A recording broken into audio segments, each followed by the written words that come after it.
Hello, my name is John Marshall and I'm making this video on behalf of all students in England. Two things that I want to talk about. One is student finance, the other is accommodation. Student finance, students getting loans, especially from those with a poorer background, have to prove identity and they have to have a parent who is willing to show tax returns and another information on student finance. One, identity. The student finance companies is an impossible situation with identity. They can believe the father on the phone when they're talking to them after he sent a form in. The filled in forms in and he wants to talk to them about something without seeing him. But then when the father says, "This is my son," they don't believe it. It's complete farce. They don't have a list of things that have to be done from the very beginning when you fill the forms. In other words, they don't tell you that they need all originals, original birth certificate, etc. They will not take fax evidence straight from the taxman, even though the taxman is part of this system. So the taxman was willingly send a tax information to the student finance by fax, but the student finance won't accept it. So instead of taking seconds, it takes 4 weeks, which all in all makes student finance people, they are robotic, they're impossible to talk to most of the time, they don't use any common sense whatsoever. There's no system to make sure that students absolutely get their finance before the start of the year, which is September. So some students can end up not getting their money till after Christmas. And how do they live? I mean, they've got to move down there from all parts of the country. They've got to live in accommodation that's sometimes £500, £600, £700 a month. Where do they get this money from if they have no savings and other help? If student finance are farting about with all sorts of ridiculous carry on to not being identified properly with bullshit and having instead of having a meeting with a family to make which can be proved that they're all the same, they're just impossible to work with. They are so robotic in what they do. In other words, you can send them a form, a tax form. They take 2 weeks to send you a form back, and with a little slip saying this form has been scanned into the system. Then you can phone them 2 weeks later for them to tell you it was the wrong form. So you have to start the whole thing all over again. It's no wonder that students get very upset and are broke at the beginning, and they're starting their courses not knowing whether they're going to get any money in. It is a scandalous situation that they have with student finance system. The finance at the end of the day is probably very good and it pays a lot, but getting it is sometimes impossible for those people who are on a very low income. It's like the government and the student finance companies don't want them to have the money, so they just give up and say, "Oh, well, I can't be bothered anymore. This is ridiculous. I'm not going to go to university. Some rich bastard can have their spot instead of me, and they can pay the money straight up front." It needs sorting out, Mr. Clegg, Mr. Cameron. It needs sorting out. The student finance companies need overhaul. It's not fit for purpose. It takes far too long. The systems are draconian. They're robotic and useless, and it really needs a good, swift kick up the arse as soon as possible, because lots of people, young people in this country, are academically very, very clever, are not getting into university simply because it's too impossible to get the money before the year starts, so that they can have 2 months looking for a property that they can live in, where they have the finance set, they feel happy about it.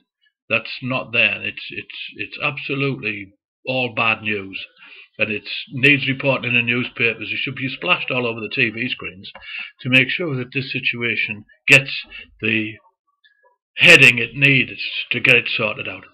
The second problem we have with students is accommodation. I've been down to Oxford a couple of times now and looked around and asked around to see these properties just by simply asking students in the area. And they've showed me, I'll pick on one company and maybe the rest will get shown later, Dannets of Oxford. Some of the properties they're renting out are not fit for habitation. A pig sty is definitely better to live in than some of these properties. You can have a little tiny bedsit described as a studio flat. A studio flat. It's a tiny little stinky, smelly little bedstead with hardly any air coming in. There's only one door in, one door out. There's no exit, fire exit. They're breaking all sorts of regulations. I'm sure they are building regulations and fire regulations. Cupboards stood next to heaters,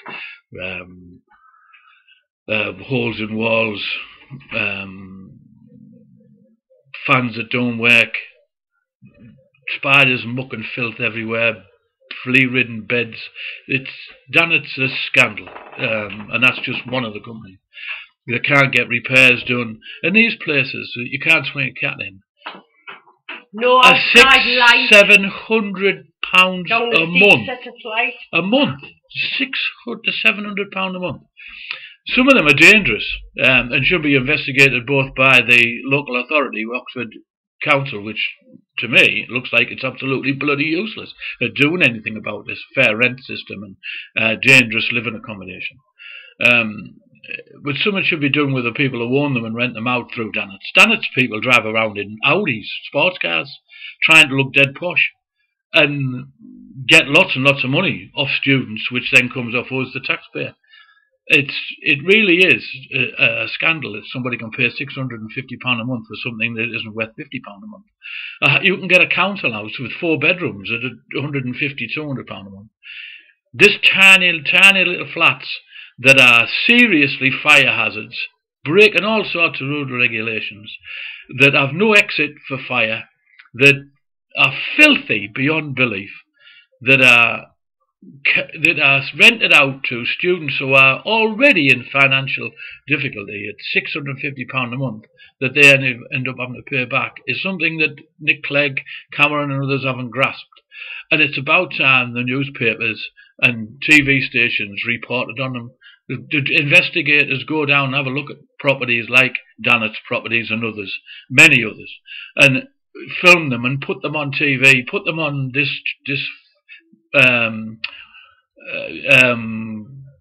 web, so that people can see. Students I find difficult. They should be absolutely up in arms about the situation.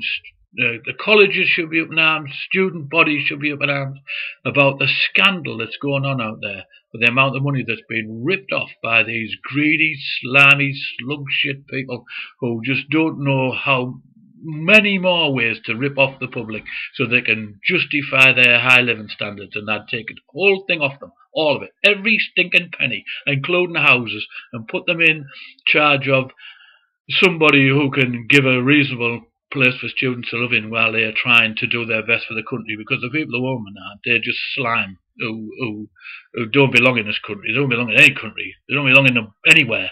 They should be deported off the planet for the way that they treat students and let them live in these places. An investigation should be started. Government should be trying to protect public money, along with Oxford Council and other councils up and down the country should be trying hard to protect public money to stop this situation where we are being ripped off by greedy, slime shit people who own these properties and rent them out with absolute bloody disgrace. And the only people that suffer the most are the very people we're trying to give a good education to run this country in the future.